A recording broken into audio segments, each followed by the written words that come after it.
Yeah, hey, drop.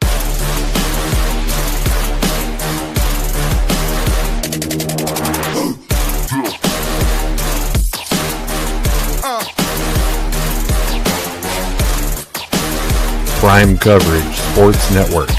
Real coverage, real conversation. Yeah, it's another week of Unfiltered Sports here on Prime Coverage Sports Network. Once again with Mac and Cal, as we love to kick off another week. It's been a lot of stuff going on, man. Crazy things have been happening all around. We got breaking news all around us. But you know, first things first, we still got to talk some combine, which was what was going on over the weekend. But we still got we will make sure though. Don't worry, folks. We're going to talk about the Texas trade from Montgomery. I think that was huge. We also got the Commanders released Lattimore. That's been huge. Some very sad news on a very dismal front that happened at 3 a.m. Went under the radar for a lot of people. But Colorado State's starting quarterback passed away in a tragic accident. Yep. And I just want to just send my condolences out to the family. Football does not matter. It is just about his family. And my condolences to that family for their loss. It is, just tragic that such a young talent, a young man like that, lost his life in such a disastrous fashion. And so I just want to just say, prayers are out to his family, and the sports community remembers him. Yeah, but a lot of stuff though, Cal. Like I said, it was a combined weekend for the NFL, and if for those out there that don't know what that means, it is the NFL Combine where they invite about I think it's about 500 collegiate athletes to come and work out. And you have to be invited. A lot of people think that, you can just show up to the combine. Oh, I play college football. No, it doesn't work that way. You have to get an invite to the combine. And it was quite interesting. One of the biggest, fastest, strongest groups of yet. Yep. The only position. The fastest of all time. Yeah, the position that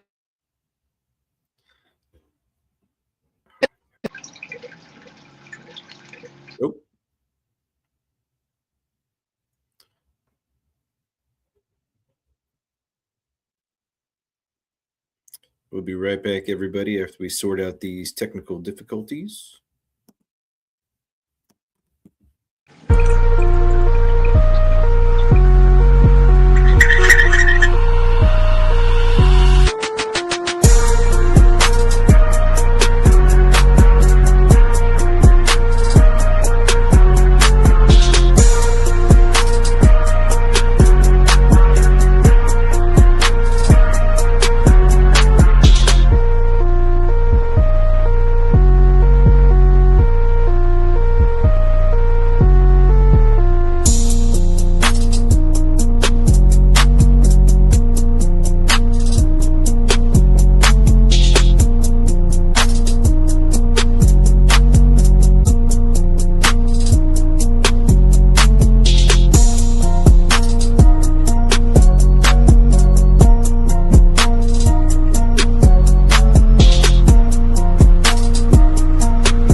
brief interruption there.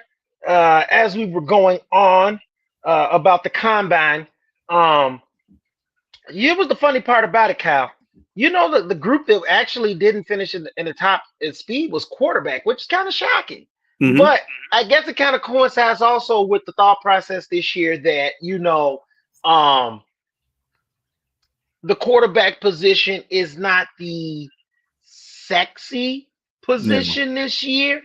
Where, I think that we've gotten kind of really comfortable in that lane because let's be honest, the last three quarterback classes have had storylines to them. Even though last year's quarterback class wasn't that intriguing, you still had the Shedeur Sanders storyline that played a massive part, which actually overshadowed the number one pick, Cam Ward. Yeah. I mean, you would have thought that Shedeur was the number one quarterback prospect by the coverage and the hype and everything all around it, so going into this, and then obviously the year before it was Caleb Williams, Jaden Daniels, Drake May, and we've seen how that class has taken off. Oh yeah. And so I think that you get kind of 2 years in a row of that, and even the year before that, I mean, you still had the Bryce Young sweepstakes, which the Bears benefited mightily from because Carolina believed in Bryce Young that much. So, you had these quarterbacks that came in with so much flair and hype and big storylines.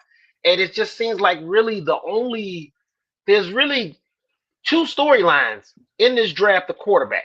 And that's Tyler Simpson from Alabama and Mendoza from Indiana. And outside of that, you don't hear any other names. You don't hear any. If you were really listening to the pundits and you were a novice, you would only think that two quarterbacks were getting drafted. Oh yeah, I know. And if you actually really look at it, aside from those two, it is kind of a, who do you really pick as that third quarterback in this draft? No, that's just it.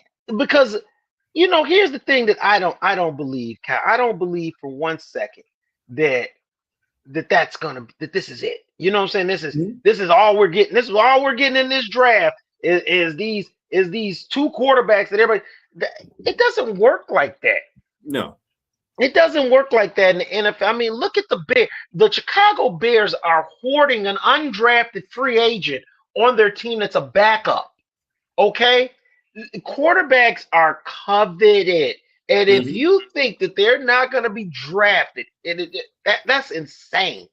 But yet, at the same time, you didn't hear about any quarterback blowing people away at the combine except Tyler Simpson. Yeah, I did hear a little bit about, Drew Aller from Penn State too. He was, he had a big arm flash, and he's one of the more polished ones, I would say. But then you got to look at, Carson Beck finally deciding to leave college after, 20 years to maybe pursue an NFL career. And I just don't see him. A lot of people were saying that he's the third quarterback because I'm gonna ask you something here, Kyle. What's that? I'm gonna take you a couple years back. You remember the quarterback that played for Ohio State named Will Smith? When he was at Ohio State, did you believe that he was an NFL quarterback? Even though he was winning with Ohio, did you believe at any point, at any time, that he was going to be an NFL starting quarterback? Nope. I have a hesitancy to believe that any quarterback out of Ohio State will make it that well in the NFL. No, and fair point. But I mean, I'm just saying from what you know about NFL pedigree, what you know about what makes it to what it takes to be a starting quarterback. What people got to understand is that it doesn't just arrive out of nowhere. It has to be somewhere. It has to be in you somewhere, whether that needs to be coached, whatever. It's that it factor has to be there. Yep. My problem with a person like Carson Beck is he reminds me of so many other quarterbacks, Jared Stidham, the list goes on. Whoever you Blake Broxmeyer, I think his name was. He played for the Ravens. These guys, they had good college careers, not great, good, good enough that they could be considered for an NFL roster. I was not confused for 1 second to think that any of these players were going to turn into NFL talents. And that's what it is that everybody knows it, just nobody wants to say it. Because there's always that hope and that prayer that, hey, we might get lucky and this guy could be a Tom Brady. But the problem is Tom didn't get a chance to play. See, what everybody needs to understand about Tom, he sat behind really good quarterbacks. Tom I think he played like his senior year where he got a chance to showcase himself for like 1 year, and he did okay. He didn't blow nothing out of the water. That's why he ended up being a 6th-round pick. He had talent, though. The talent was already there in him. No one had got a chance to see it or develop it until he got to New England. But the talent was there. You can't manufacture what's not there. That's why I truly do still believe that I know a lot of people have wrote off Justin Fields, and that's fine. Because I'm going to tell you what my eyes know and what my eyes have seen when I know that a quarterback can play. And I'm telling you right now, it was just like Sam Darnold with USC. Everybody could see that Sam Darnold could play. It was clear how good he was at USC. Yet when he got to the NFL, he struggled. It's not the reverse. You don't play average in quarterback at college and then you turn into this great in the NFL. And that's why Carson Beck is being treated like exactly what everyone knows he's going to be, a perennial backup. Yep. And you know what? There's nothing wrong with that. There's a great career in being a backup in the NFL, brother. Look at Chase Daniel. Oh my goodness. And he's still making money. He doesn't even play football anymore. And he's still getting paid to talk NFL. Ain't that crazy? Yeah. But going back to Ty Simpson though, and it's another thing I'm hesitant about when it comes to quarterbacks is quarterbacks out of Alabama. Do you Really? think that, I just feel like those are two systems where you have elite athletes all over the field, and you don't have to be the greatest one on the field for that team to win. Yes. Okay, so here's the thing. I just think when it comes to them going to the NFL, I feel like that them being the quarterback gets blown out of proportion compared to the amount of talent that they had on the field, because they won't have that same kind of offensive line, that same kind of wide receiver core when they go into the pros, to where you have some guys that are not really the greatest. And I think that's where you have a lot of quarterbacks from Ohio State and Alabama not really make it. No, it is a lot of facts. I mean, you look around the collegiate realm, generally, most QBs don't come from teams that are stacked. Now, there have been some QBs that have come from high-powered colleges. That's not to say that if you don't have a high-powered college, you're not going to produce a NFL quarterback. USC has been proof of that. Carson Palmer, Sam Darnold, who just won a Super Bowl. Caleb Williams clearly is the one. So, there's some schools that have gotten lucky enough to where their pedigree is shown, but I can't say Alabama quarterbacks haven't done anything, because Bryce Young does look like he's on the up. Mm-hmm. He doesn't look like he's going to be a bust. He looks like he's going to be a very viable starting quarterback in the NFL. Tua Tagovailoa was good until the concussions. Let's just call it what it was. Until he got destroyed, and a fault of his offensive line, a fault of him not knowing how to protect it. I don't know. Maybe just defense is just teeing off on him because he was a smaller guy. Either way it goes, to me, I feel like the concussions affected Tua way more than anything about play, because when Tua got signed to that contract extension, Tua was playing excellent. Yeah. Tyreek Hill, man, that connection looked like it was about to be scary. The other wide receiver they got down there, what's his name? Is it Smith? No, not is it? Jalen No. Waddle. Wow. Yeah, that was just a lethal combination, and it just some kind of a way. I'm telling you, look, if no one wants to say it because you don't want to put that label on a player, but facts are facts. He ain't been the same since the concussions, man. Oh yeah. He ain't been the same. He has not been the same quarterback. But it's it's not like he's the only player. Antonio Brown was never the same after he got hit by Vic Burchett. What's his name? Vic Burchett, something like Perfect. that. They got Perfect. He was never the same after that. No. He was never the same. I'm sorry. People don't want to say these things, but this is Unfiltered Sports. We're going to tell you what's going on here. Tua Tagovailoa has not been the same player since those devastating, almost career-ending concussions. Yep. And so, I'm not going to label Ty Simpson and say, oh, well, you're coming from Alabama. I don't know, because Tua proved it. He was successful in the NFL, and then when he got savagely laid out, it was over. But before that, Tua was tearing the league up. His accuracy was ridiculous, and he earned that contract. When you throw 5 yards, 5 yard slants, and you have the two fastest guys in the NFL, this is true. It makes your stats look better. It makes your stats look great. Okay. So I do know what you're saying. And like I say, Ty Simpson, the thing about Ty Simpson, the best thing that can happen for Ty Simpson is that there is that belief that, you're not, you play with a lot of good talent around you. Maybe you don't have enough, and he can slide to a team like the Rams. I heard that earlier with some pundits doing that. And to me, I think that's the best move possible that can happen to this kid. Sit behind a Hall of Famer, learn. You got one of the greatest offensive minds to learn from. You talk about seeing that kid's career take off. That's where it would go if he could land with somebody like the Rams. Now, you end up in a dumpster fire like the Jets.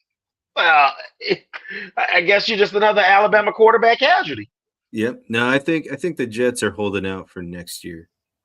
I think it's a stronger draft class next year. You come in with the draft capital you have, you build up your defensive side of the ball, get some maulers on the offensive line, and maybe a wide receiver or two. I feel like that's the way you go with this draft for the Jets. And then you feel bad for a guy next year that gets drafted by them to have to be the quarterback of that team. It's no win, right? Nope. For them guys. There's just no win. And so, I really am hoping that none of these quarterbacks go to that team. But somebody has to change the narrative, because the people said the one thing about your beloved team, in Chicago. So, one place that was claimed where quarterbacks went to die, and it only takes one to change that whole narrative.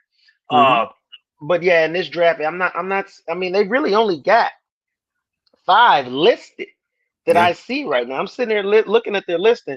They've got Ty Simpson, Carson Beck, Garrett Nussmeier from LSU, and Drew Aller. Yeah. Drew Aller, who from Penn State. Very, very, very subpar. Yep. And then you got Diego Pavia out of Vanderbilt. And then this other guy, what's his name? Talon Green out of Arkansas, who's really has really elite skills, but he's kind of in that same boat when Lamar Jackson was getting drafted. Should he be a quarterback, or should he play a different position? So there was questions about if he's a guy that they need to have changed positions, just because they don't think he'd be that strong enough as a quarterback. And I always bristle against that. I remember they did that to Antoine Randall L. I still always wonder, because I thought he was a fabulous quarterback at Indiana, but they swore up and down that it was, a wide receiver was the best for him, and that's where he went. But that was in the time when the league had, you had to be 6'4", 6'5" to be a QB, and you just stood in the backfield, and I think if he was a quarterback now, that would be a completely different story. Same thing for what was it? Was it Julian Edelman? Wasn't he a quarterback too? There was another, so like having that. Hey, Charlie Ward never even made it to the NFL. He became a basketball player. Yep. I know. And that's another guy that I always wondered about playing football. So I loved watching him in college. Love watching him in college. We're looking here too. We're not want you to know everybody in our comments. We are not ignoring you guys. Just give us a second to get to them. I like what brother Brandon Combs. Shout out to brother Brandon Combs. Make sure you guys check out his show Fitz and Combs, which is on Sunday evening on the Prime Cover Sports Network. He said CT is a real issue. It absolutely ruined Tua, and he is correct. Yep. I feel like it absolutely did. Renegade rundown. It's a possibility 2 QBs getting drafted. Yeah, there's a real possibility. Now, I wouldn't say overall 2 QBs getting drafted in the first round. Yeah, I think it's a big possibility that only 2 QBs get drafted in the first round, which has been a big There's been a big difference, like I said, from the last few years where we've seen like an average of almost 4 to 5 quarterbacks get drafted in the first round. I know this much from what I saw and what I've heard about a guy's performances at the combine. I'm not going to be surprised if this is a much different draft than we're used to. Mm-hmm. I wouldn't be very shocked if we see a draft that's going to be heavy in defensive linemen getting drafted early, offensive linemen going early, and then you might see a run on positions that you normally are reserved for the back end, but because of the lack of depth and also lack of need, you got to remember quarterback also has to fit with need. Meaning, which we know is impossible, but let's just throw this fake scenario out there that all 32 teams were set. We got our quarterback for this year in the year moving forward, right? That don't leave quarterbacks with a lot of wiggle room. You see what I'm saying? So we know 32 teams don't need quarterbacks. That's just a fact. And when you really break it down through the NFL this year, there's really only a few teams that have question mark at their quarterback position. If you really get deep into it, I'm sitting here right now and I'm just looking at the NFL. Let's real quick, the East. Only one team needs a quarterback in their opinion, because Miami hasn't given up on Tua, so they still got Tua. The Jets. We go to the NFC East. Cowboys got their quarterback. Giants believe they got their quarterback. Eagles believe they got theirs, and so do the Commanders. Yep. Go to the AFC North. Ravens set. Bengals set. Browns, they don't know what to do with quarterback, so they are who they are, and that has never changed. The Steelers, they need one. Well, I don't know if they got the position to get. I don't know if they're in the position to get one, especially with the quarterbacks being so weak this year. So they'll probably run it back with Aaron Rodgers if they can. I'm pretty sure they'll beg him because they don't have a lot of options unless they can work a deal with Malik Willis, Kyler Murray, something of that nature. Then we go to the NFC North. Every team is set except maybe the Vikings, but this is where it gets confusing because have the Vikings given up on JJ McCarthy? No one can definitively answer that, and I don't even think the Vikings can. I think they're holding their breath also, hoping that this kid shows something next year so they don't feel like they made a massive flub. And so I'm going to believe they're going to stick with that. I know people have thrown scenarios out there where they would get a court. They would try to make a move for Kyler Murray or Geno Smith or something like that. Honestly, if JJ McCarthy's healthy, I believe they're going to run it back with him. And if it doesn't work, then they're going to look in the next year's draft like a lot of teams where it's going to be quarterback heavy. Well, I think you have to give him a full season where he's actually playing. Where he's actually playing. Too much to where you can't even really fully evaluate him. You can't fully evaluate. AFC South, Texans are set. Colts got Daniel Jones, and they're working on re-signing him. Mhm. Jaguars are set. Titans just drafted number 1 quarterback last year. AFC South, Falcons, Penix, they let Kirk Cousins go for this guy. So you know they're not bringing in another guy. Nope. Panthers, we just talked about, got a quarterback. Saints, about the only ones looking. Tampa Bay set with Baker. AFC West, Bo Nix set. Chiefs set. We know who the Raiders are drafting, Mendoza. Yep. So guess what? The Raiders are set. The Chargers. Oh no, so the Chargers. Chargers got their quarterback set. All right, so now we go to the West. There's only one team in the West, and they still got Kyler Murray on their roster. Now, what they choose to do with him, that's their choice. But he's still on their roster. And so, therefore, at this current moment, the Arizona Cardinals are set. Yep. And so is the rest of the NFC West. So, really, we just broke that down. And that's 1, 2, for sure. The Jets definitely need a quarterback. The Browns, but we know that's a dumpster fire, for sure need a quarterback. Pittsburgh need one, probably won't make the move because it's so weak. Yep. The Saints, that's 3. We'll throw Pittsburgh in for giggles. Why not? So that's 14. That's 4 teams that need quarterback. I'm not going to put the Raiders up there because we know the Raiders are drafting Mendoza. Like, that's a far gone conclusion. That's a far gone conclusion. So I'm not even putting the Raiders in that mix. Yep. So I've got 4 teams that need quarterbacks. Like for sure, hey, we don't have anybody we need. Now, you got, like I said, you got the Tua possibility and you got Arizona. But until they move those quarterbacks, they have those quarterbacks. So I'm only counting teams that don't have a starting quarterback whatsoever for next year. And that's only 4 teams. Mm-hmm. So, you know, the need has to be there as well. And so I think we could see a draft where, we might see safeties going a little bit higher than they normally would. Cornerbacks going high. We might see some running backs get drafted in the first round multiple times instead of just one guy. I mean, I know Jeremiah Love is the hot candidate. We know there's going to be one in the top 10. But that one kid ran a 4.33 or something. Yeah, Mike Washington. So don't think he's not going to be looked at. Oh yeah, I know. But I just think when we talk about running backs, Love is the front runner. He's the bee's knees. You know, and I just hope that, you know, the Saints at number 8 decide to take him just so that the Chiefs don't get him right after. That's just my thing. I would just leave the Saints be like, well, we don't. Shouldn't we? Yeah, you know what? I don't want Patrick Mahomes to have this guy, so I'm going to take him. You know, but see that's it. Now we start getting into the weeds when you're looking at the combine and then you start trying to fit teams' needs, and that's where things get tricky. Because oh my goodness, the Saints need a quarterback. Oh my goodness, do they need a quarterback? But you know what? Do they wait till next year? Until next year. And then and then they have another Manning in the stadium.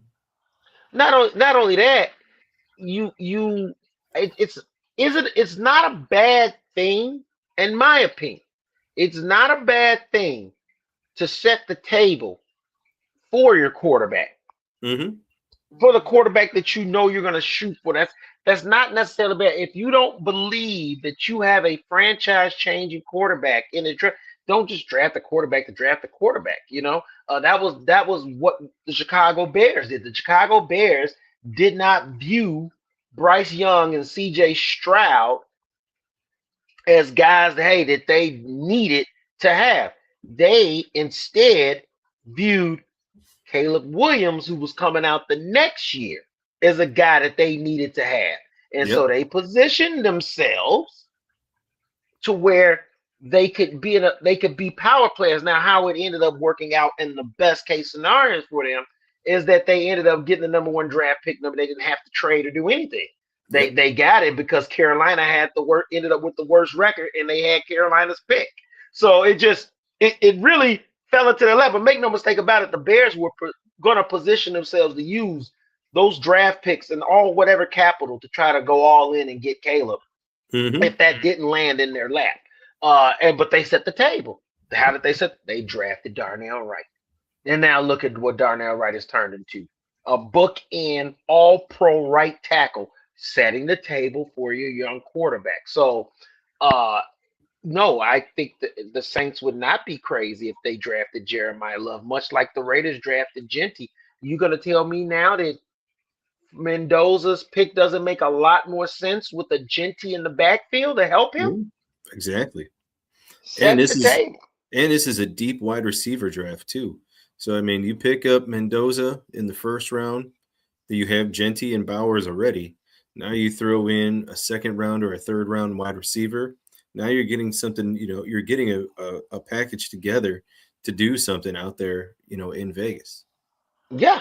That you slowly have amassed a nice little offensive ensemble around a quarterback, and you did it in a way that people really kind of was like, okay, scratching their head when you were doing it. Like, what are you doing? Why are you drafting Brock Bowers? Why are you drafting Jenny? Because they didn't believe in the quarterbacks. They didn't, or the quarterbacks weren't available that they wanted.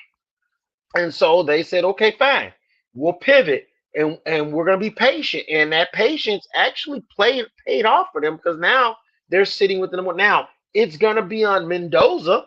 It's also going to be on the coaching staff as well.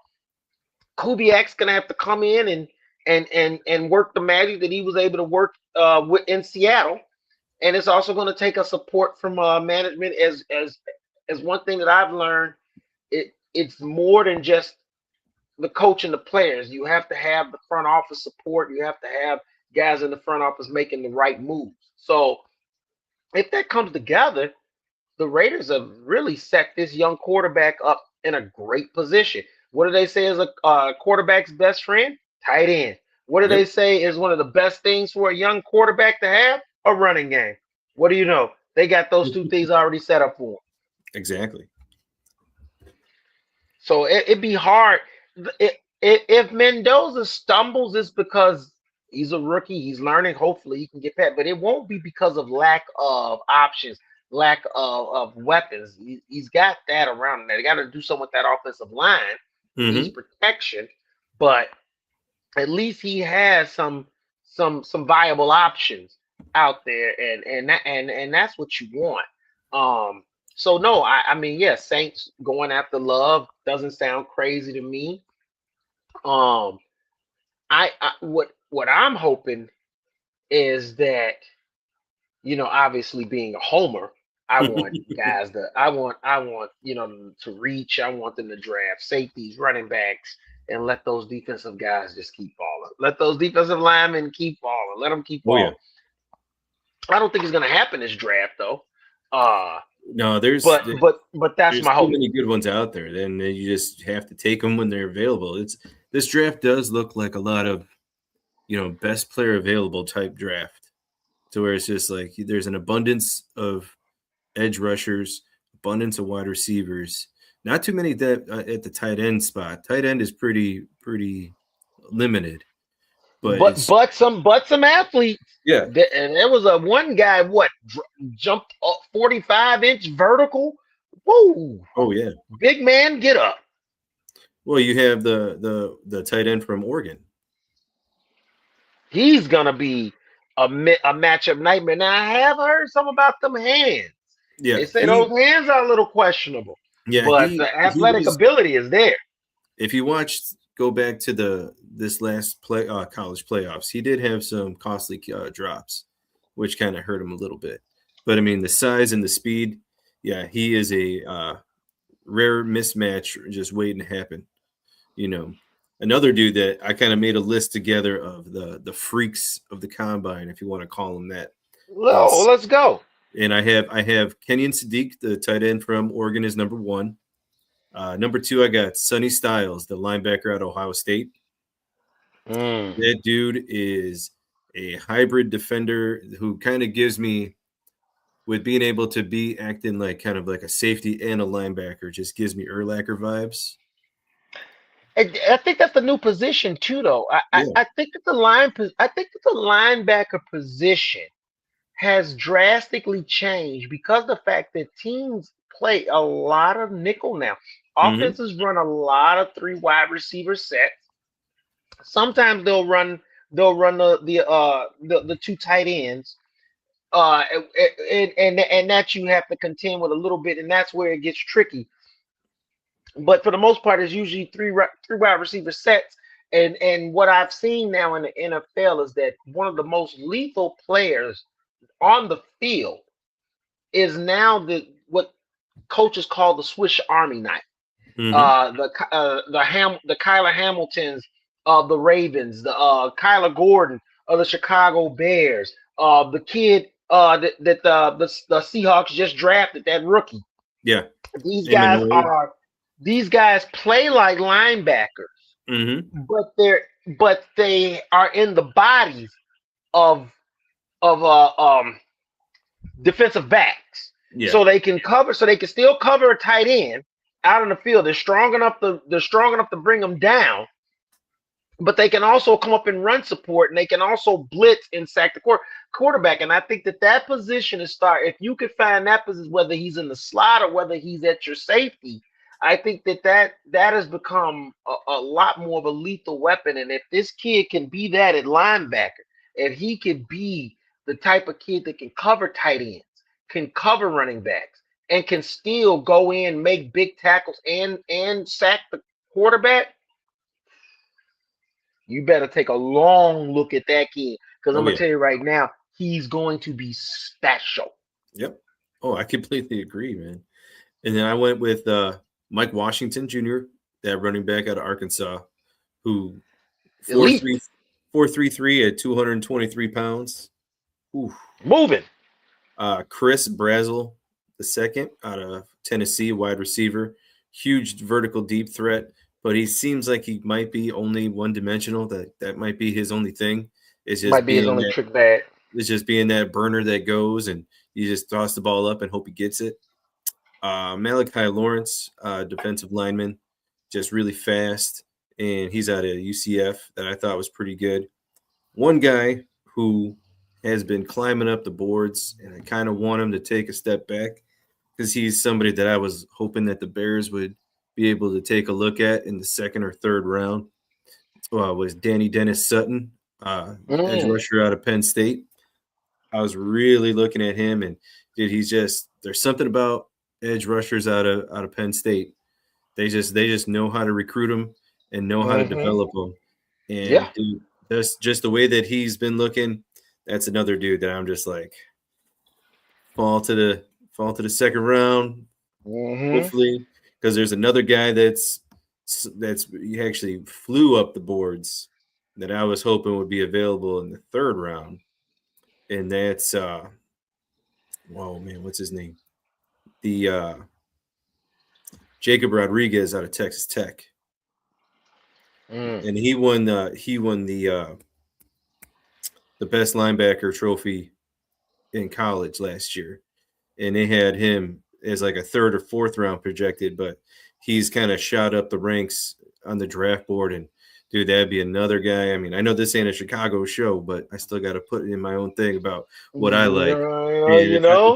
If I could see him, getting into a Bears uniform, dude, that would look pretty good on Sundays. So yeah, it would. Now, what did you make of the Bain story? And I do see Jay, how I see your question. We'll get to that. We'll get to that question in a second. But what did you think about the Bain story? The kid, the dude from edge rusher from Miami. The arm measurements not as coveted, I guess, as pro scouts would like. yeah. This always these stories always come out every draft. Last year it was Will Campbell. Mm-hmm. It's there is a valid point to these things. There's a reason why they take these measures. They're not doing it because they're bored. They're not measuring your arms and your hand length and all this stuff just because. No, this stuff does factor in. There's a method to the madness. But the one thing they can't measure is your heart. Mm-hmm. They can't measure your desire. They can't measure what you bring as an athlete. And so, it's a 50-50 with that with me. Yeah. because he was very productive in college, but at the same time, if he struggled in the NFL, guess what the first thing they would say is, well, his arms aren't long enough. He can't get off the Exactly. block. You know what I'm saying? And so, that I felt like was unfortunate because I think obviously if his measurements work out, now you're talking about this dude in a much different light, probably a much higher draft situation. And I just Hmm. felt like that kind of hurt him a little bit there with those measurements at the combine. Well, if you go back and look at the national championship game and in the game before that, he wasn't that big of a presence, and he was playing inside a lot too. So I wonder if having the shorter arm length. I mean, I have T-Rex arms myself, but like moving into the inside, just to kind of see if that will work to his advantage. But I mean, I completely forgot he was on Miami during the last two games of the college season. And then when they said his name, like, oh yeah, I thought this dude was supposed to be like top 10 pick. I'm like, and he just kind of just coasted. kind of And kind of faded you know, away. and I feel like that having that kind of performance on that scale, and then having to go into the combine, they're gonna really nitpick you even more because of what you were supposed to be, and it's not necessarily showing up in those big moments. And now they're going to pick on your arms being this length, or there was a couple quarterbacks, your hands are too small, and everything Yeah, else like that. all So these I feel like weird things. Yeah, it depends on if he came in and he was lights out, had 3-4 sacks, in the national championship game, or did this or did that. I think maybe this wouldn't have been much of a story as it is. But because you were on the losing team and you really didn't make that big of an effect in the game, you're going to get exploited a little bit more. yeah. Now on the J Howe 13, he said, looks like he's saying I can see three QBs in the first. And yes and no, it depends. Like I just pointed out to you, there's really only four teams that are looking for quarterback. Remember, need has to be met.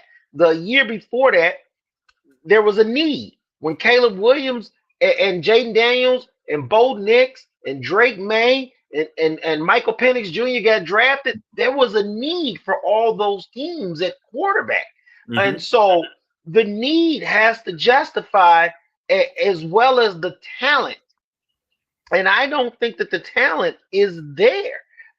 So if Well, someone did want to reach on Carson Beck, if someone wanted to reach on let's what team are we picking is going to reach on Carson Beck? Because well, let's be honest, we know Mendoza's gone, and then I, Tyler's going to go eventually.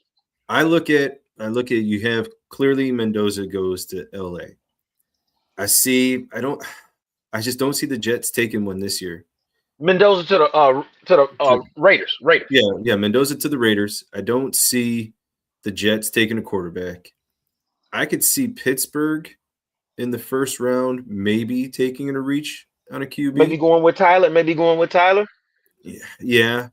And then maybe the Rams at the end of the first round taking a chance on somebody.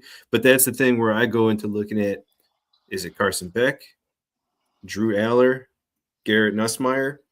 Those are three different names. And I mean, out of those three, just because of where he played, I mean, I would kind of give the edge to Nussmeier. I think that Hmm. Carson Beck floating around as much as he did, and then that just the way he kind of has been playing, I would have him in like the third or fourth round. And I Easily. don't really know a lot about Drew Eller to really say anything about him, but I think out of those three, I would prefer Nussmeier, Yeah. and No, I would I have mean, him go to the Rams and sit there behind Stafford. yeah, I just think that these teams are gonna look at the situation and know, and remember these teams just as much as we're talking about this, these teams have a board. They know who is looking at what. They know what teams need what. And even the teams that we pointed out and said they might move on from their quarterback, we still only pointed out two teams. That still left only six teams really needing quarterbacks. And So therefore, if I'm one of these 6 teams and okay, 2 quarterbacks go, that means only 4 teams need quarterbacks. I can wait to the second round. Mm-hmm. I can get another guy. I can get a top guy. I can get another guy on the line because here's the thing that you can never have too much of: pass rushers. You can never have too many guys rushing the quarterback. And guess what? The best time to strike on one is a rookie deal. And Yep. so I could easily see a team looking at it and saying, you know what, man, that just ain't it at quarterback. But man, this dude over here, defensive end, he is the best player on the board. We're going with him. And that is not wrong because guess what? Defensive end is still premium. Defensive tackle is still premium. Quarterback is the premium of the premium if the player meets. If the player meets. If that player is a subpar player, then guess what you're going to end up doing? There's a word out there for it, and it's called reaching. And you know how many teams have done that, Kenny Pitts? Don't reach, okay? If you've learned anything in this NFL draft history, don't reach on a quarterback. It will slap you in the face. Yep. Ooh, I'm sorry, I'm checking the messages here real quick. We got a lot of guys.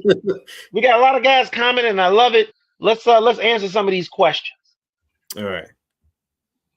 Let's see. Well, here's this is a little bit about Drew Aller right here.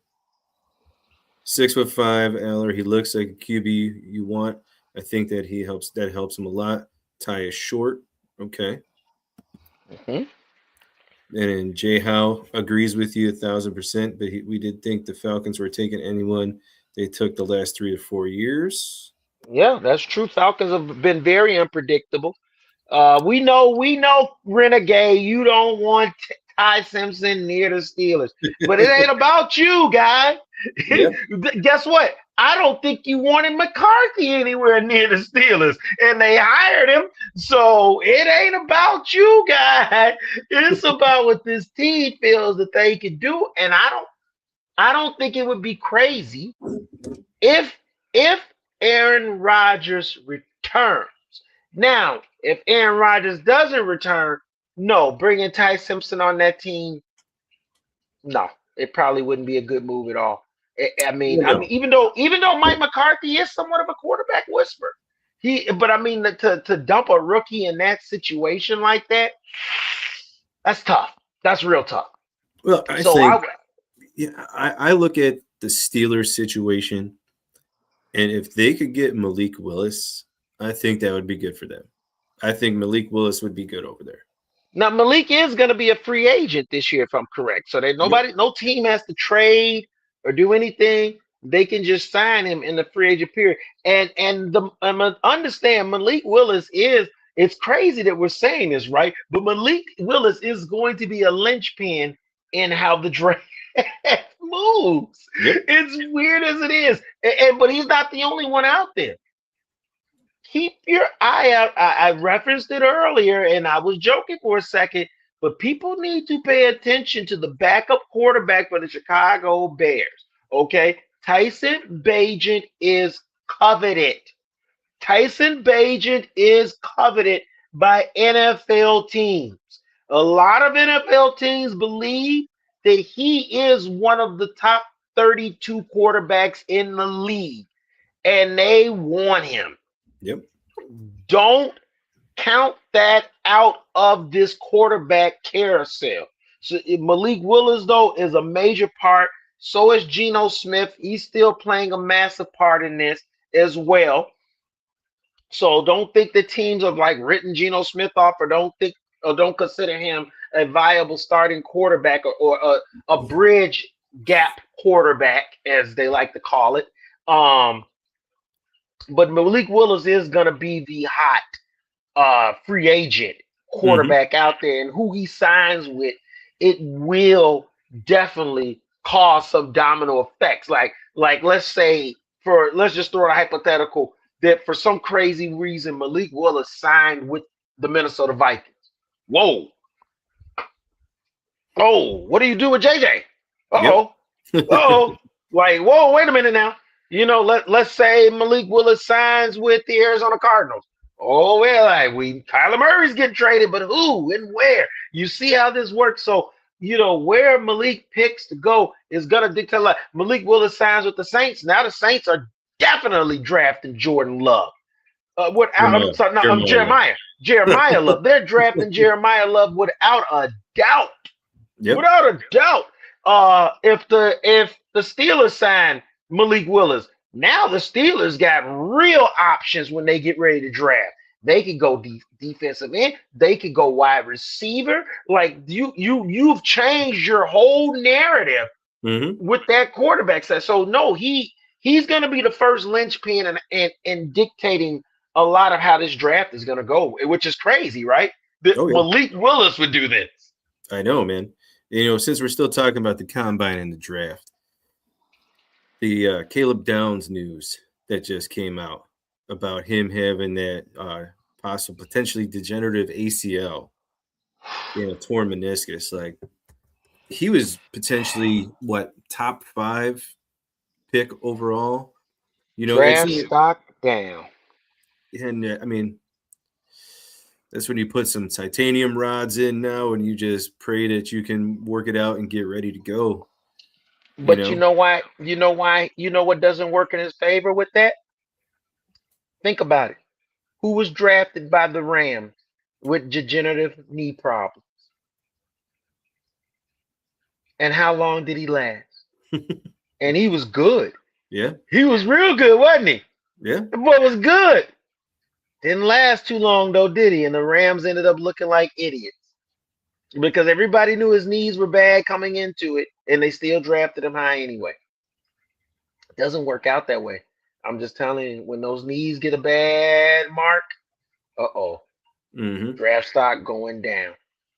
Look at Terrell Davis. Bad knees coming into the league, lasted a few seasons, was able to get 2 Super Bowls. Oh, yeah. But the career, if he didn't play with John Elway, you know what I'm saying? Yeah. Like, hey, you got lucky enough to play with John Elway and get something out of that career. Had he not, that career, he might not be sitting in the Hall of Fame. So when those knees are bad like that, the stock is dropping, and that's a shame. You know, you hate to see that happen to really good players, but it does, and you cannot blame NFL teams for not investing after what they've learned now from previous history. We got another Keyshawn Elliott, underrated prospect. What up, Justin? Shout out. Underrated prospect. Okay. Make sure you guys keep your eyes on Keyshawn Elliott. Shout out to him. Underrated prospect. I like it. Guys, we're going to get ready to hit a little break here in a second. Once again, this is Unfiltered Sports with Mac and Cal on Prime Coverage Sports Network. When we return, we're going to be talking some NBA hoops, and we're going to be joined by Kenny Casanova as we sit and break it down on NBA news here on Unfiltered Sports with Mac and Cal.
Everybody knows what time it is. We got our boy Kenny Casanova in the house. Kenny will be joining me on Saturday as we break down primetime NBA hoops. We'll be talking an hour strictly hoops on Prime Cover Sports Network every Saturday at 7 p.m. Eastern Time, 6 p.m. Central Time, and for our folks out on the West Coast, 5 p.m. Kenny, welcome to Unfiltered, brother. Thank you so much, man. I appreciate you guys for always having me on, man. You already know. Let's talk some hoops, man. Let's talk some hoops indeed. It was a big weekend. What we see right now is something I love, and that's when the NBA starts to ramp it up. We're looking at about like 20 more games left. Mhm. We know we got our pretenders out there, so we don't care about the guys that are tanking. That's irrelevant. It's a nice little cute cover story, but I really don't care about that. I care about talking about teams that are playing basketball rather than teams that are pretending. And we got a few teams that are playing some real basketball out here. Now, I don't think that either conference is so deep that you got to be worried about an 8 team making it to a finals. But at the same time, it is pretty deep enough to where I don't feel like you can count out in the East. You cannot count out the top 4 teams. I think they're all viable to make a run at a title. Mhm. According to Phil Jackson's theory, the only teams that realistically have a chance to make a finals run, he says that you got to have 40 wins before 20 losses. And the 2 teams that have that in the East is Detroit and Boston. In the West, you've got Oklahoma and San Antonio. So now, according to the Phil Jackson method, there's only 4 teams that are really viable for a championship run. But I'm not buying that because I still think that the Denver Nuggets sitting at 5 are extremely dangerous. I just think that Murray and Jokic can get very hot at any time and can make a deep championship run. Um, Obviously, Houston has Kevin Durant, the man who doesn't know how to lead a team, but he is still Kevin Durant. Like, I can't take that away from him as we saw him actually hit a very beautiful milestone, 36,000 points, 6th player to do that. We'll talk about that in a little bit and what KD's importance has been to the NBA. But before we get to that, yeah, I'm not going to discredit him and say, oh, he couldn't take this Houston Rockets team and go on a deep playoff run into the champion and make a championship run. I guess really what it looks for me, and you correct me if it's different from you, Kitty. The only difference is that I see like 5 teams in the West, maybe possibly 6, but definitely 5. In the East, I'm only buying 4. Though. I don't think that Toronto and Philadelphia are real threats.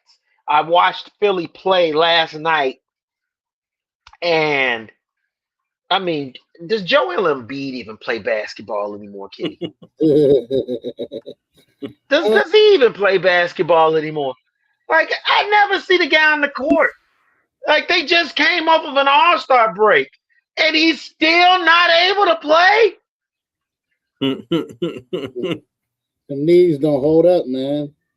His knees It's just just don't hold up. sad. Well, it's sad. Sad to see how he has fallen, man. To where, here's the sad part about it, if Joel was anything of 3 years ago, we'd be talking about this Philadelphia Sixers team with real conversation. I mean, think about it. Minus broke down Joel, they're still 33-27. Yeah. So imagine if they actually had a viable big man that was dominating. Yeah. Yeah.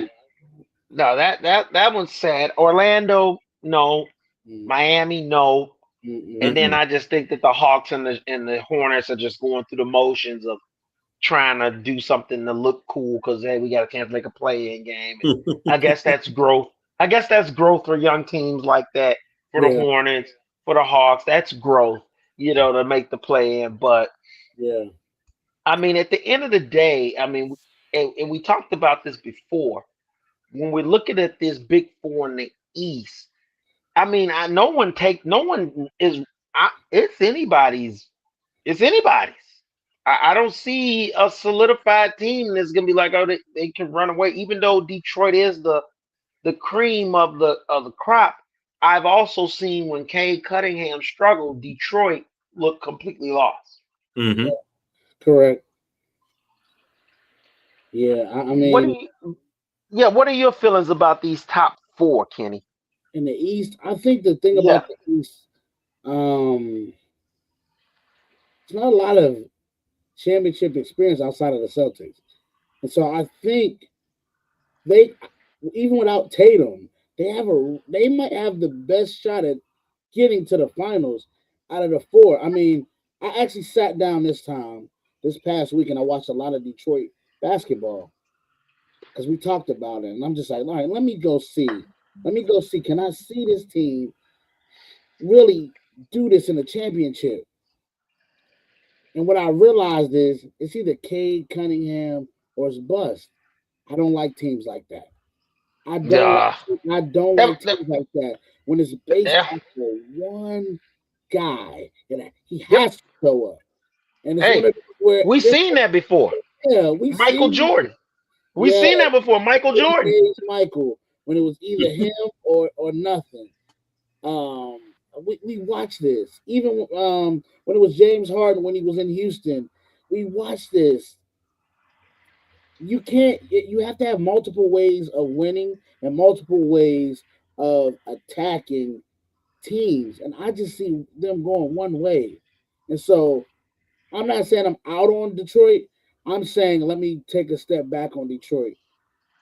I think Boston they might be able to get back to the finals. Now, I don't think they'll win it without Tatum. Now, if they find a way to do that without Tatum, we got to have another conversation. But I do think out of the teams who I trust the most, give me Boston. Give me that championship core team. Give me Boston. They got the pedigree. Got the They've Yep. got the coach. they got the They've got coach. a They got and you know what? And they made good moves. Let a lot of teams sat on their hands and yeah, they said, no, you know what?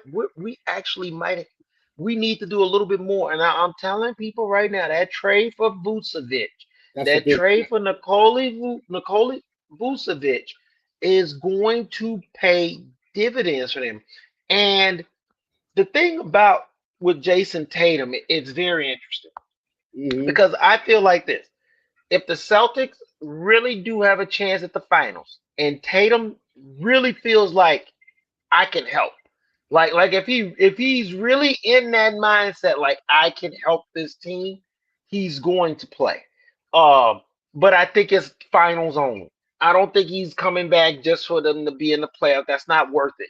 I think that it has to be literally the Celtics in the finals, and he's got to feel like I say. The people got to understand. He's got to feel himself as well. 5-on-5 scrimmages and practice playing against your teammates. It ain't the same. Mm-mm. It pushes you. It builds your core up. But in terms of the fast twitch muscles that you need that go into against another opponent, against true competition, it's not the same. Your teammates are gonna take it easy. Your teammates are gonna, hey man, he's coming back from an injury. I ain't trying to, you know what I'm saying? I'm not trying to re-injure him. You know what I mean? That's just facts. That they're human beings, they're not robots. And so, yeah, Tatum's not playing unless the Celtics make the finals. Mm-hmm. The problem, the thing that I keep the big obstacle for me with them, I wholeheartedly believe that Boston can beat Cleveland Cavaliers. I think Boston can beat Detroit because of the fact that they've got a little bit more like you said, that dynamic area. It doesn't just have to be Jaylen Brown. Like that's what people are starting to realize with the Celtics. It doesn't just have to be Jaylen Brown doing everything for the Celtics to get the upper hand on you. The team that I could see, and man, this comes down to this dude has to see he has to realize who he is, and that's the New York Knicks. If they can get some type of MVP type performance from Big Cat Williams down this stretch, Big Cat's the best big man on any of these teams out of the 4 teams that we listed. There's not a better big man. There's not a better big man on any team. Jalen Duren is good for Detroit, but he doesn't shoot like Big Cat. He doesn't like Big Cat the way Big Cat can stretch the floor. It's not the same. Big Cat is the best big man out of all 4 of these teams, okay? And he needs to assert himself like it. That's the only way that the Knicks will be able to elevate and put themselves in the NBA Finals. If Karl Anthony Towns does that, the Knicks, I feel like the Knicks will be the favorite, even if they don't get the number 1 seed, because it's not. I mean, it's gonna be hard. I mean, you're 7 games behind. There's like 20-something games left to play. For you to take that, that means Detroit would have to tank hard. Yeah. Like Detroit would have to tank hard down the stretch for you to get that number 1 seed. But the number 2 seed is very much right in their grasp. They're really a game and a half behind the Celtics. If Boston were to get that number 2 seed, I'm sorry, the Knicks are able to get the number 2 seed, and Big Cat can. Because we already know what Brunson can do. Brunson's proven himself, and we know that if this is what Big Cat needs to learn, and Charles Barkley said it really good, and I loved it. He told I'm sorry, it wasn't. It was I think it was Shaquille O'Neal that told him. Yeah. He said you don't know how to play basketball. And he goes, I'm not trying. He goes when you sit there, you play small. When you got a small guy on you, instead of being big, you're supposed to be if you got a smaller guy on you, you eat, you feast, you go down low and you feast, and that's something that Karl Anthony Towns has to understand. Like, man, you gotta feast. That's the only way that this New York Knicks team is going to accept when they put these smaller guys on you. When if you run into the Cleveland Cavaliers and when Jared Allen's not in the game and they got a smaller guy, you gotta take advantage. The Toronto Raptors, you take advantage. You playing against Orlando Magic, take advantage. Miami Heat, there's nobody on the court bigger than you. Take advantage, and you can shoot. So once you're done punishing them down low, and now they're playing off of you, now guess what, Big Cat? Now you got a wide open jumper. Let it flow. Yeah, I agree. Matter of fact, the late great Kobe Bryant used to say, these guys these days are playing accidental basketball. Yeah. They're not playing, it's not like structured. It's accidental. Oops, this works. Oh, wow. It worked. Oh, wow. I can't believe it. Yeah, I can't believe it. Yo, I got a little guy on me. I can go down here in the paint. Yeah. Go back and listen to some of the stories. If you remember Jay Williams, who's a great analyst for ESPN now, when he was a player, Jay Williams literally said that Kobe Bryant was telling him how to run the triangle offense, and he was on a different team. Mm-hmm. He was on a different team. This dude was a number 1 draft pick. He's a starter, and he doesn't know how to run the offense that they're telling him to run. And Kobe Bryant's literally going, "You need to be over there. That's the spot you need to be in, kid. Yeah, this is the spot you need to be in." So if that don't tell you right, that's exactly what he meant by accidental best, because they have no clue how to even run plays. Coach tells him to play, and the guy and he doesn't even know where his teammates or himself is supposed to be in the offense. That part is insane, and that's one of my biggest gripes with modern NBA is exactly that. Is that half of it is not structured at all. Run down the court, chuck up a shot, because that's what I've been coached now. You know, or boring basketball, pick and roll. There's no more off ball screen to the alley-oop. There's no more cut and dab. There's no more give and go. There's no more. It's just all pick and roll or shoot a 3. Mm-hmm. Yeah. And it just drives me nuts. It drives me nuts. One thing we do got to talk about, though, before you get up at it, and I know we still got some time, but this conversation is, I feel like, it's gonna take up some time, and that is Kevin Durant. He scored over 36,000 points, sixth player to do it. Now it's starting to be the talks of where KD fits in the pantheons of greats. And, these conversations come up, and I've even heard some pundits say, "Oh, he's the greatest scorer." I don't know what the hell that's supposed to mean. Or second greatest scorer. What is it? What is that? What the hell does that mean? Your second greatest scorer to who? To Michael Jordan?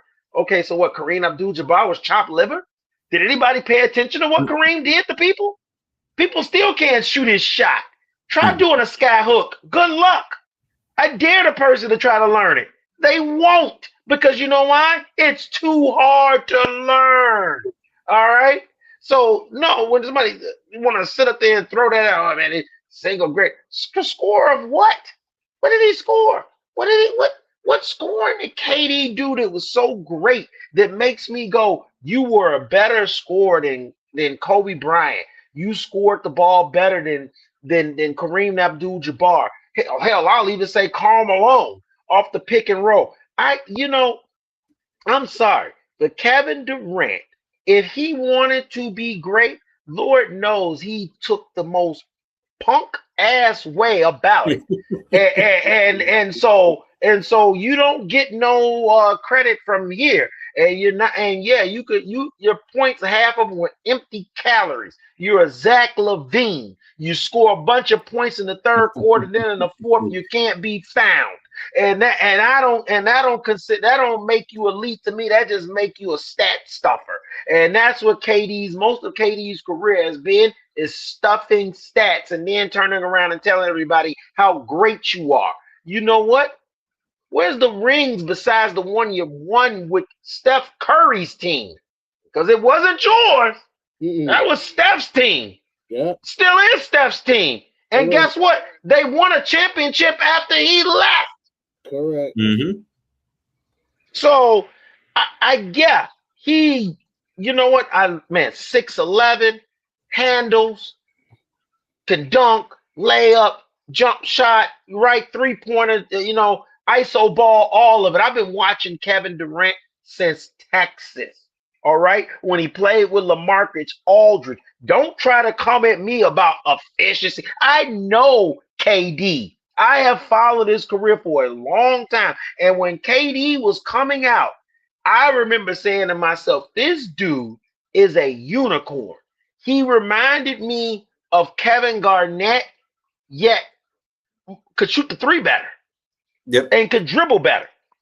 Because Kevin Garnett's game is very similar to KD's. The difference is Garnett's a dog. Garnett was a leader. Garnett was that dude on the court, and you knew it. KD's softer than baby Pampers. Well, it's crazy that we're talking about this because Jay Howe is my cousin, the one that's in the chat right now. Yeah. So we had a whole debate about this earlier. It's crazy how everything aligns up. So we were talking about, I said, we went through all of the moments of the great players that ever played this game. We were like, all right, Kobe had this moment. LeBron had this moment. Jordan had this moment. Kareem had this moment. Magic had this moment where they just showed legendary things.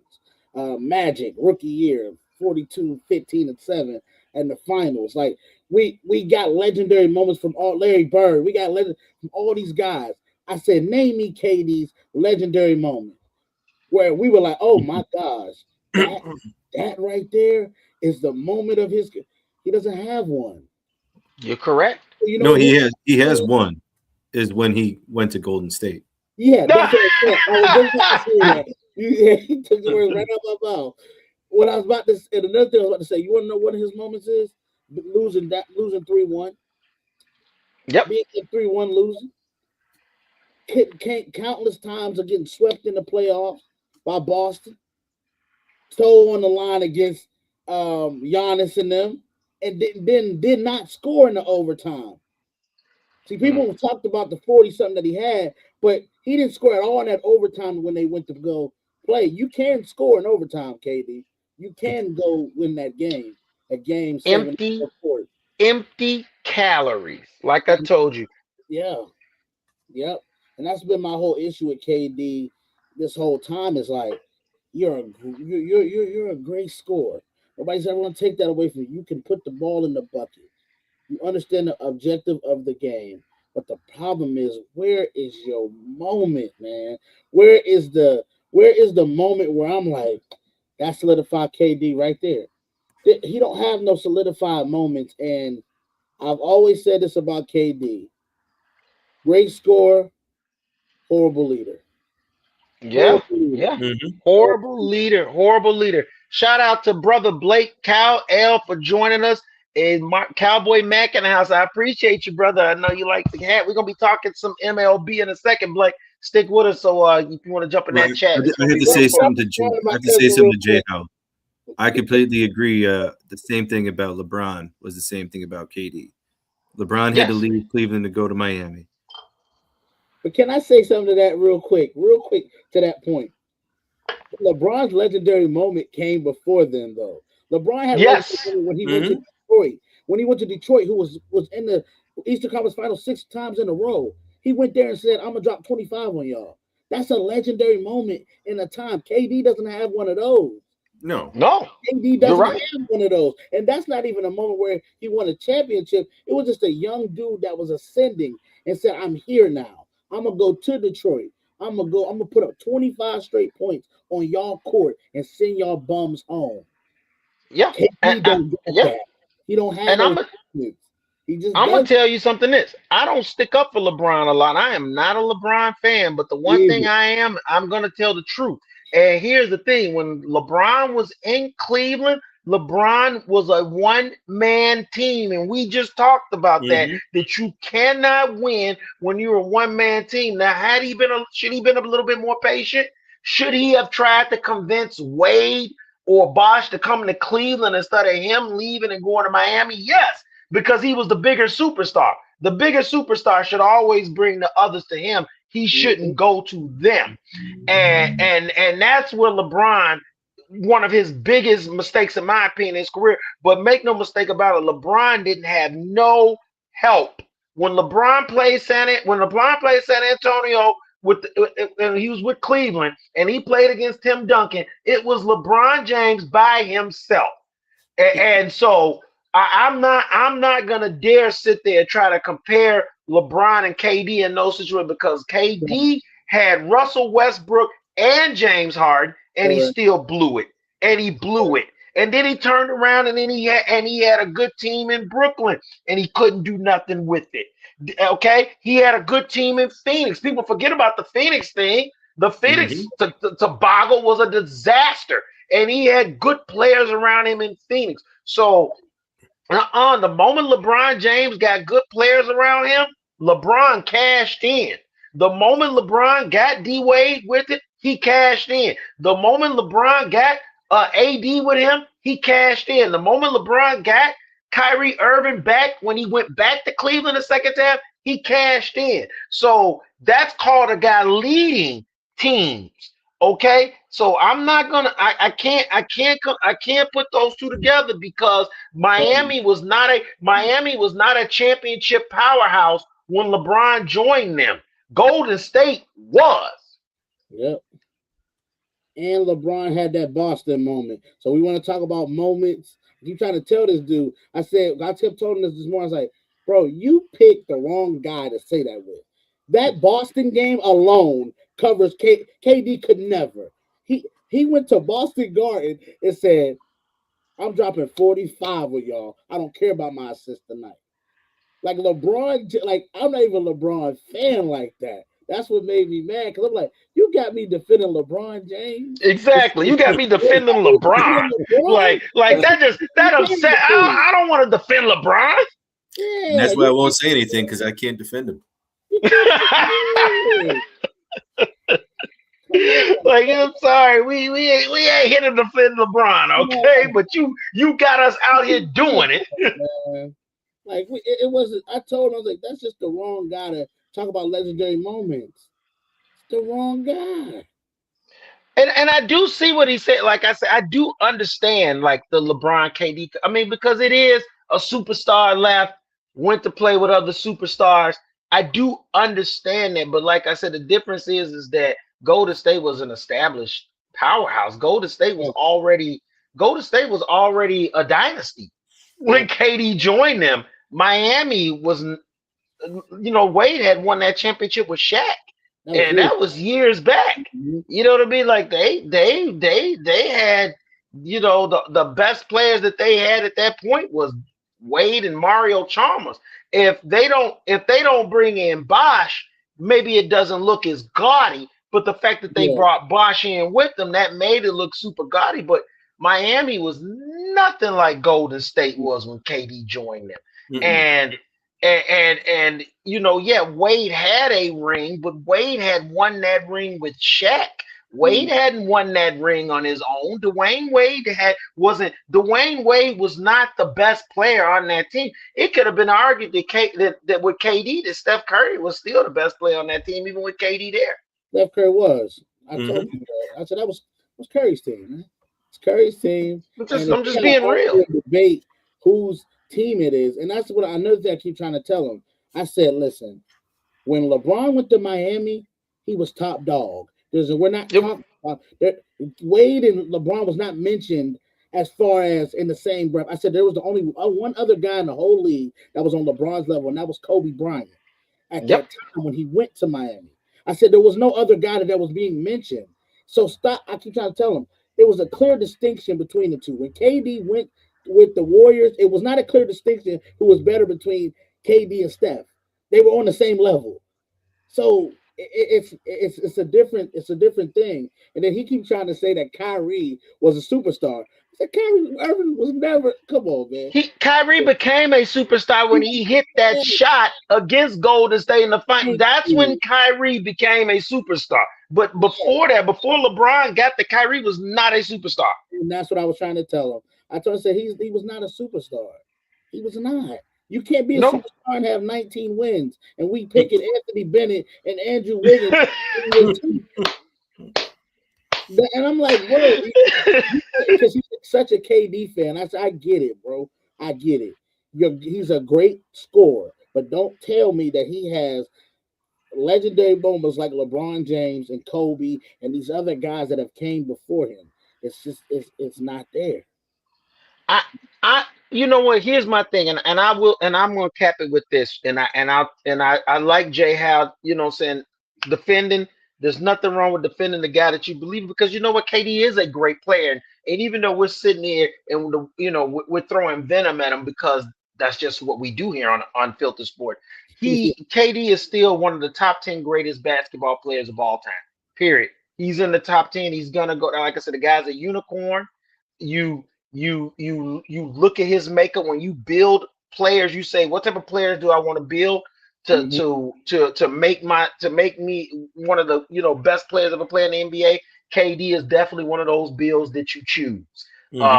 So I'm never gonna take that away from him.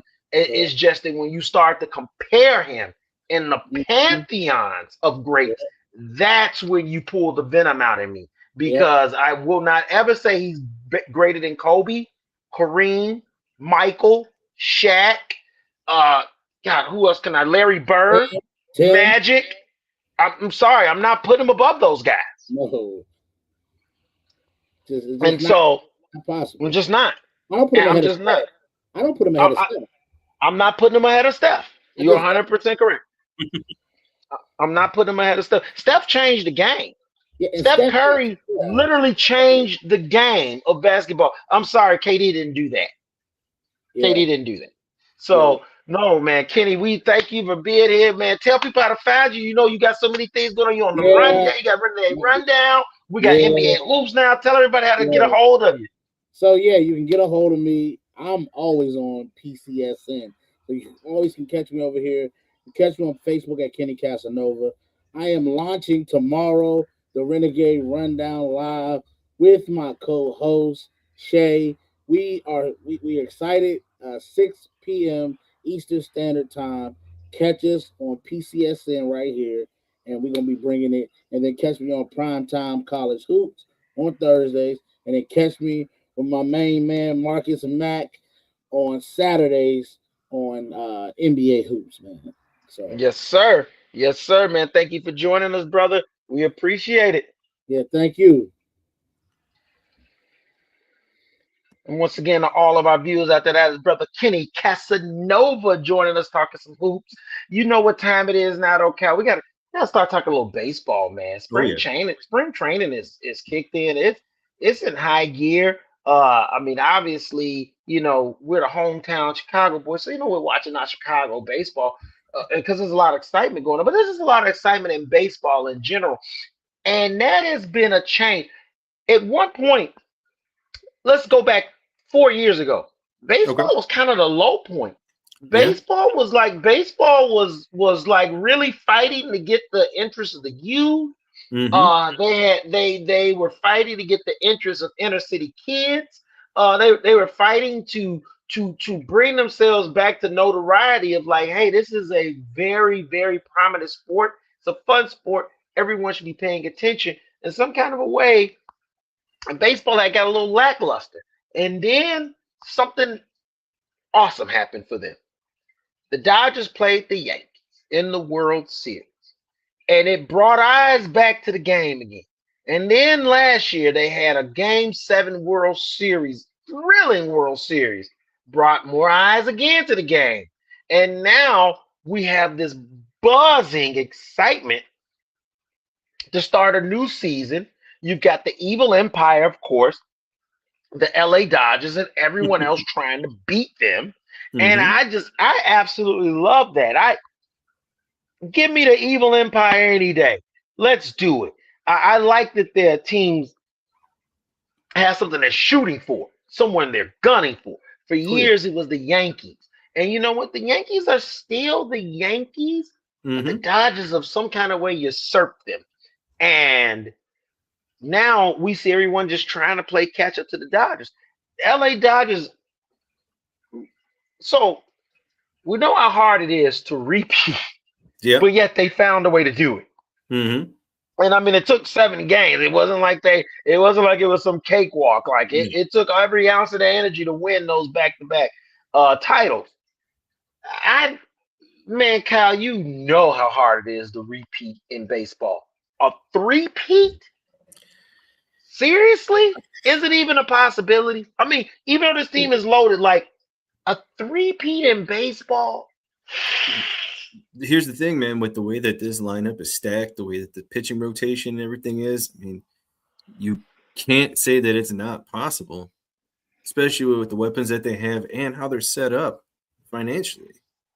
I mean, and then you still in their division alone, the Padres went up for how they've been spending money, but gotten nowhere with it. So they have the chance to just keep winning the West, and then the Cubs are up and coming. I still think they're a little bit away, and I feel like they're the top contenders in the NL, man. There's other teams out there, but I just can't But really put comparison to what they are able to do, and then once they get into postseason, what they're able to do puts them above everybody else. like with the roster that they got on paper right now, it makes them seem like wow. Mm-hmm. Like who is gonna step up against these dudes? Yeah. And I get that, but then at the same time, I turn around and I also know that it's baseball. And we know that injuries happen. This is a long season. Attrition is a part of it. Mm-hmm. There's no guarantees. I mean, but just at first glance, when I look at this, just at first glance, like let's just take a quick glance at this team. At first glance, catcher Will Smith, Mm-hmm.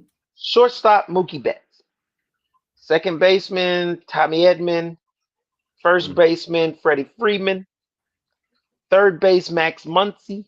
Mm-hmm. Then their backups are Miguel Rojas, Hazael Kim, Alex Freeland. Then their outfield, they've got Alex Call, Toscar Hernandez, Andy Page, Michael Ciani, Cal Tucker, Landon Vodorick, I cannot pronounce that to save my life, and Ryan Ward. So the team, they're not complete world beaters. There is slight holes here and Mhm. there, but not much. No. And so that's what you're kind of going up against now. I think what you really can get the Dodgers this year. I think that this might be the one year where the starting pitching is not as lethal as it has been in some years prior.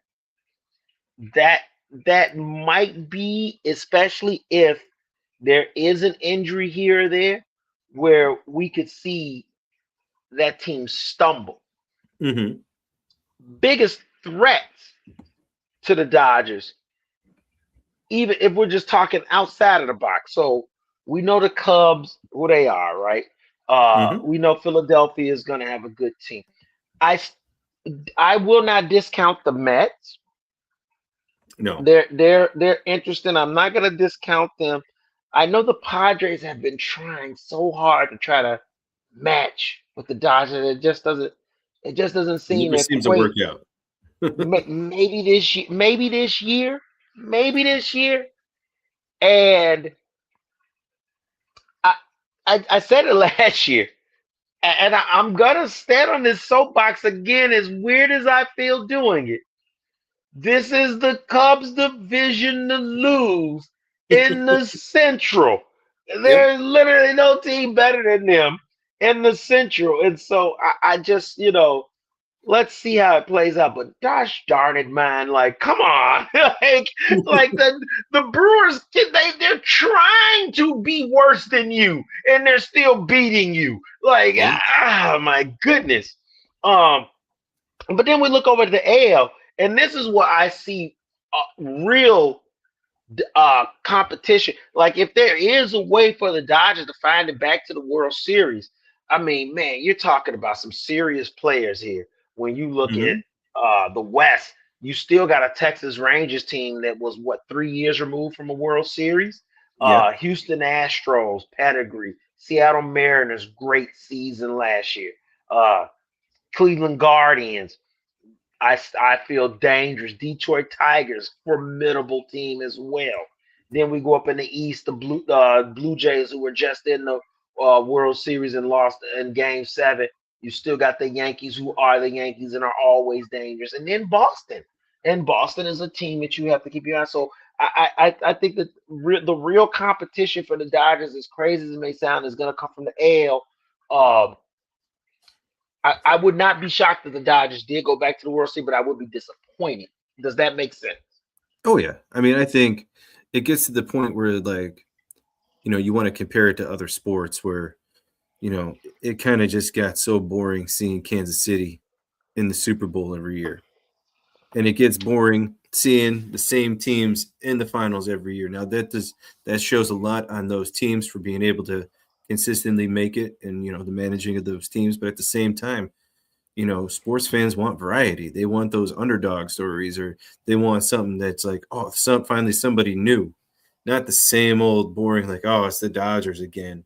Oh, it's the Yankees again. It's like, throw in these other teams. Like, when is that young core of the Baltimore Orioles finally going to put it together and make a run? When is Boston going to get back to those days of glory that they had with Theo Epstein and get back to it? Can that young core in Kansas City come up and take over the Central? Or even hear this. How about we have the White Sox lose less than 100 games? Like, Crazy, even right? those, like having those kind of things, like just having those kind of things hit through the season, but not just, yep, the Dodgers, here we go again. Those are just some of the things that I look at when I look at this baseball season coming up. Yeah, no, it's real. I mean, you you can't. One thing that can't happen in any city is that you don't have hope. That's Mm-hmm. the worst feeling. That me being a Chicago White Sox fan, oh my goodness, you talk about the worst feeling is not having any hope. And that's what makes it get boring after a certain point because you want to be able to say whatever team that you root for that they have a chance.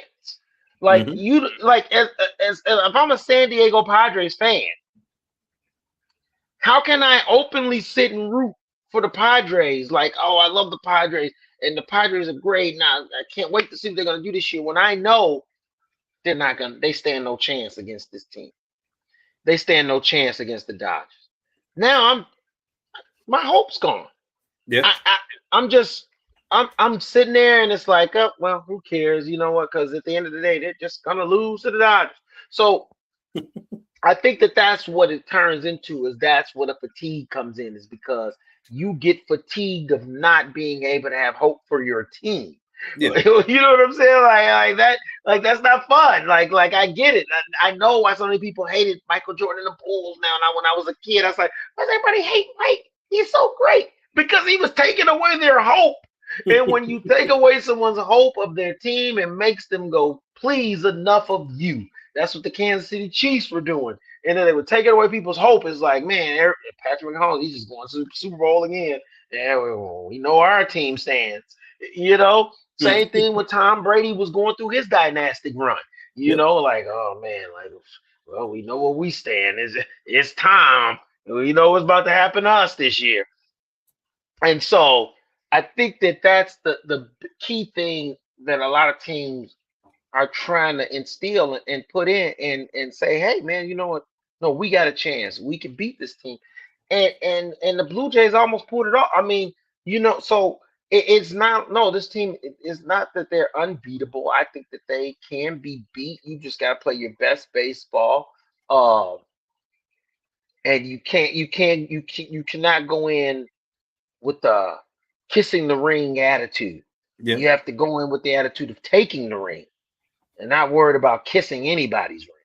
And I think that if you come in with that attitude, you're going to have a good shot against it. Because like I said, there's holes. There's holes this year. I don't think that the Dodgers are as complete as they have been in some years prior. And I think that there's going to be mental fatigue that will definitely kick in on them. I think that there's going to be a sense of a lot of different changes that are going to, you know, happen to them, attrition, things of that nature. So I don't think that it's going to be a slam dunk. Oh, the Dodgers are returning again. And with that, I just that gives me hope for a lot of these other teams out there. You referenced my White Sox. Mm-hmm. You know what? There's a lot of hope there. There's a lot of hope because it's a young team that's up and coming. This is what it's all about. The hope is for a team like the Chicago Cubs is that they will be able to make a deep run and contend against a team like the Dodgers. The same as the hope for the Philadelphia Phillies. You know, the hope has to be there. And I do not think, like I said, I just think it's too hard for teams to three-peat in baseball. And so therefore my mindset is that it's wide open. Yeah. And I hope some team does take, because you know, here's the worst thing for me that could happen is that the Dodgers three-peat and there's no season next year. Yeah. So now, you know, like obviously that's a real thing. People need to understand that there's a real thing that there's a real possibility there could be no season next year. Oh yeah. And so, you know, I think that in baseball's best interest, you need parity, but you also do need that standard villain. And that is something that baseball's been able to generate with the Dodgers. So as much as it has been a tad of, oh man, sick of this team fatigue, it's also good for the league. Oh yeah. And going, you know, we just want to piggyback off of your time with the lockout. I feel like that needs to be addressed as soon as possible. You know, when that lockout happened back in the day and baseball, you know, went by the wayside, it took steroids to get it back. And yeah, it did. And it took a long time for things to really bring back in baseball. Well, time out, Cal. Let's say it right. It wasn't it took steroids to bring it back. It took baseball ignoring steroids to bring it back. The MLB was fully aware that those players were juicing. The MLB said, you know what? It's not in our books that says they can't do it. And you know what? We're getting a lot of fans that are watching. We're just gonna turn our heads. Yeah, it was just like, whoa, what was it? I have to take this call over here. You guys just keep playing. You guys just keep playing. What? He hit that many? Oh man, that was crazy. I'll be right back. I gotta take the groceries out. Wait a minute. Nobody's ever hit 70 home runs. Oh, you know what? No big deal. Hey, it's a new day for baseball. Yeah, I mean, and that's a whole nother topic we could get on that. Yeah, it makes me so mad about. But I know what you're saying. You know, the way that they blacklisted those guys when they knew that it was going on. And if it wasn't for them, I really don't think that the game would have came back as much as it saved baseball. I'm sorry. If you're going to sit there and try to vilify Mark McGwire, Sammy Sosa, and Barry Bonds, those guys saved baseball. They made it cool to watch again. They made it entertaining. They brought the interest back after a nasty, horrible lockout. For them to be vilified and be held out of what's rightfully theirs, like you said, that's a whole nother story. And I know there's purists that feel the way they feel, and I'm okay with purists feeling that way because I am a purist in a lot of ways, but I'm also a realist, and I also know what someone was capable of doing minus steroids. And Barry Bonds, Hall of Fame minus steroids. So is Mark McGwire. Minus steroids, he was a Hall of Famer. Sammy Sosa, maybe that's the one where it gets questionable because, Sammy's game really didn't change until the muscles got all big, and that's when he became this power hitter. So I do get how if someone became something they were not before, then you could vilify it. But Mark McGwire was already a power hitter. He was already a power hitter before he started taking steroids. You know, like you just. What about Roger Clemens? Roger Clemens was already a great baseball. He was already a great pitcher. He was already a great pitcher. You know, like come on, one of the best that ever played in the game. So I just feel like, okay, you're gonna pick these guys, but yet you never question Cal Ripken. You never question a guy that played all those games, all those years, and you never once questioned him and said, "Hey, Cal, did you take steroids so that you could come and make some of those games? Did you take HGH so that you could be able to play in some of those games?" No, that question doesn't get asked because, hey, you know what, Cal, we're going to take his word for it. You know what I mean? Like, come on, it's ridiculous. It's just a witch hunt for who you want to pick out. And I'm not saying, because we know there are players that didn't. Frank Thomas is notorious for being one of the players I just say that he didn't juice. He played the game the right way. His numbers are all legit. And okay, that's awesome. But you know what, Frank? You didn't save baseball. Nope.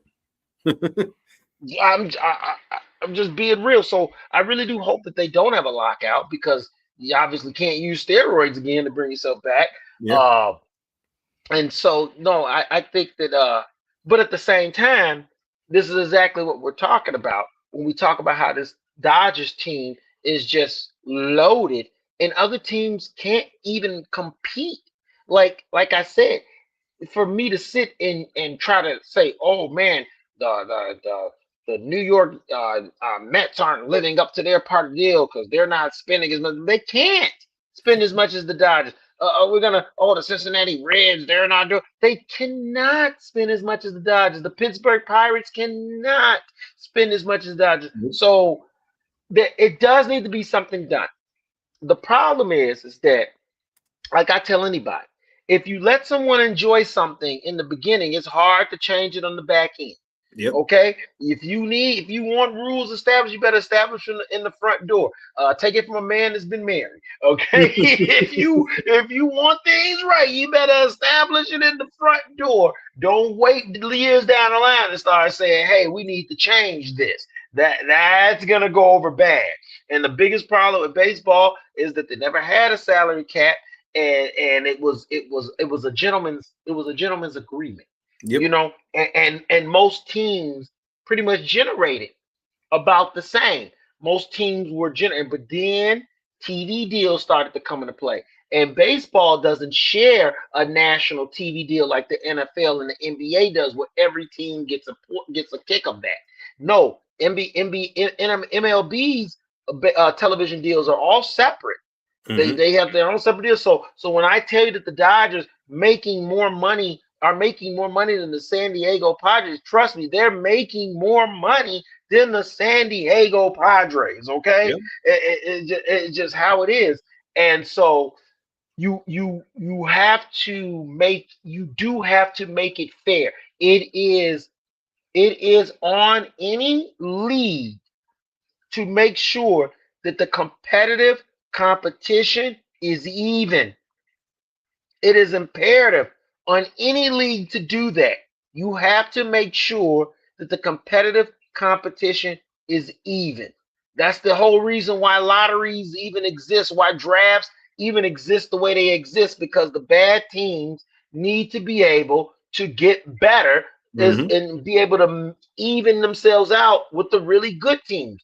Otherwise, you're just going to find yourselves with four good teams every year all playing each other all the time. So I understand where the MLB as a league is coming from. I understand where the players are coming from, because it's like, hey man, you're trying to dig into my pocketbook. I'm out here trying to eat. But at the same time, with the players have no control over, and it's unfortunate for them because they have no control over how much the Dodgers spend. That's Yeah. not the player. The players don't have any control over how much the Yankees spend. But the problem is that you are a part of it. You Yep. are mixed in it, and so therefore, with fixing it, unfortunately, the players are gonna take some hits for it, Yep. because it does need to be evened out. There is no reason whatsoever that I could literally sit here and I could tell you right now, I could promise you the Minnesota Twins aren't winning a World Series for the next 5 years. I Yep. could promise you that, Kyle. I could promise you right now that they are not winning. I could promise you the Athletics are not winning a World Series in the next 5 years if they don't fix this salary cap. If Oh they yeah. don't put a salary cap in baseball, it's just gonna eventually end up being where only you got the Blue Jays, Yankees, Boston every year, and then you're gonna have in the East, you're gonna have Philadelphia, Mets, Cubs, and Dodgers. That that's what it's gonna turn into if you don't do something about this. Yep. Yeah. You have those major cities that are able to get that revenue to where other places just can't. They just can't. And like I said, it's on any league to make sure that the competition is fair. That is the point of any professional sports league, is that yes, every team does have a chance to win a championship. And if one team is literally buying every possible decent to good to great player that they can get their hands on, stopping other teams from even having a chance to get said player. I mean, Yep. I've seen the Dodgers sometimes grab a player that they didn't even need to grab. Like it was just an abundance. Like, oh, we just grabbed him because you know what, we could, Yeah. because we didn't want another team to have him. No, I think that's That kind of that what they did with Kyle Tucker. I mean, I don't think they needed him. They just didn't want another team to have him. Yeah. Like, oh, the Blue Jays almost beat us. Say, hey, we don't want him going there. Hey, Cal, we'll pay you more. Come here and be a nobody on our team. Yeah. We'll pay you more, but we'll have it scheduled out years later so it all works out with our accounting so that we're Yep. lower than the salary cap this year in case we need to spend more money. Like, Exactly. It's a sick game that needs to stop, and because in the long run, it's going to hurt the game. mhm. Like it's working right now because it hasn't overflowed into too much, but it's headed that way. You could already see it starting to head that way, where there's literally now, for the last couple years, there's only been the select teams have been there for the World Series. With the trend that is going right now, you won't ever see a team like the Texas Rangers win a World Series again, because the Mets, the Yankees, and the Dodgers are just going to buy in and everybody, so that no players ever go to said teams. And now they have to depend on drafting constantly to build their team, because any decent free agent that hits the market that could change your team ends up out there. Yep. And so yeah, you got to do something about that. You gotta figure it out. You gotta remedy that, because even though, you know what, we're homers, and yeah, we love the Chicago teams, but let's be honest, there was only the Cubs, the Dodgers, the Red Sox, and the Yankees, or maybe the Blue Jays. They were even in the Alex Bregman sweepstakes. Let's just be real. He wasn't gonna go sign with the Padres or with the Cincinnati Reds. No, He wasn't. No, he wasn't gonna go sign with the Marlins. So this is my point. You got to make it fair. Yep. And hopefully the MLB can find a way to do that without a strike, because like I say, both sides are pretty dug in, and I understand both sides wholeheartedly. And I see it. I see you're trying to take money away from me, and I'm looking at you like you're nothing but a greedy owner. You're making plenty of money. But the owner's gripe isn't about paying the money. The owner's gripe is that they can't keep up with a few other teams to be able to even be considered paying you the money. And that's where the issue is at. What they're saying is that I should have a chance to sign you also. Yep. And even with some of the way that some of these contracts are being brought up and just discussed, like in the beginning of last season when they said, Kyle Tucker would be like a $500 million guy. It's like, who in their right mind should be getting $500 million for hitting a ball with a stick and catching it in a glove and throwing it at somebody? Like, it's insane to where sports have gotten, at least in that regard. Well, especially in baseball, because I like baseball players, man, and I don't want you to get mad and beat me up, but come on, if you're gonna say you're a better athlete than someone that plays in the NFL or the NBA, let's stop it. Let's stop it, okay? Half you guys are drinking beers in the dugout as soon as the game's over. Like, knock it off. Sometimes during the game, let's stop acting like you're the superior athlete that deserves to be paid this ridiculous amount of money. Baseball salaries have gotten out of control. They went out of control a long time back when Alex Rodriguez was signed to that ridiculous contract, and since then it's just has escalated ever since that moment.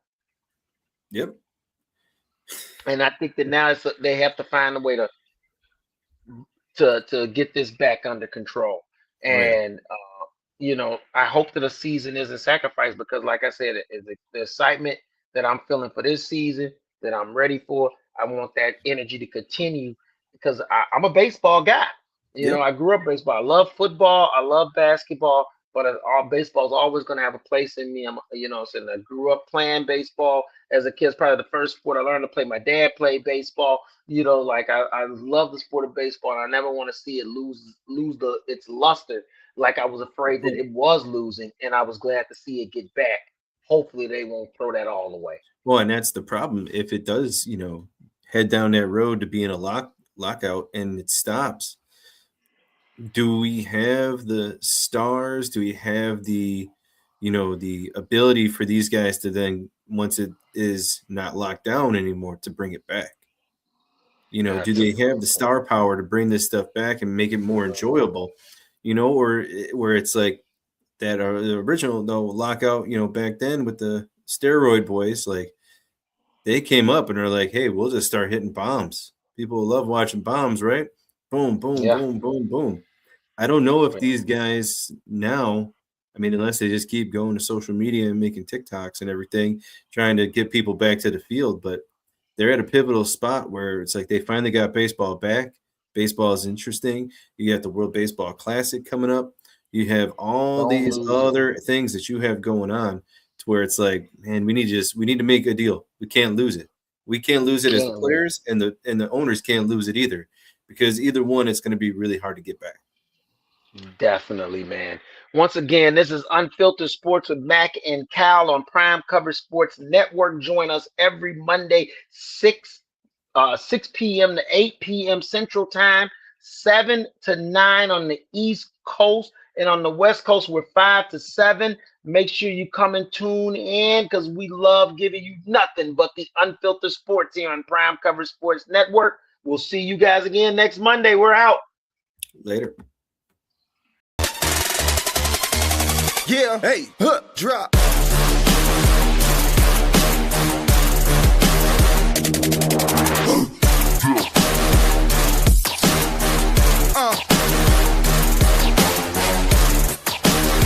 Prime Coverage Sports Network.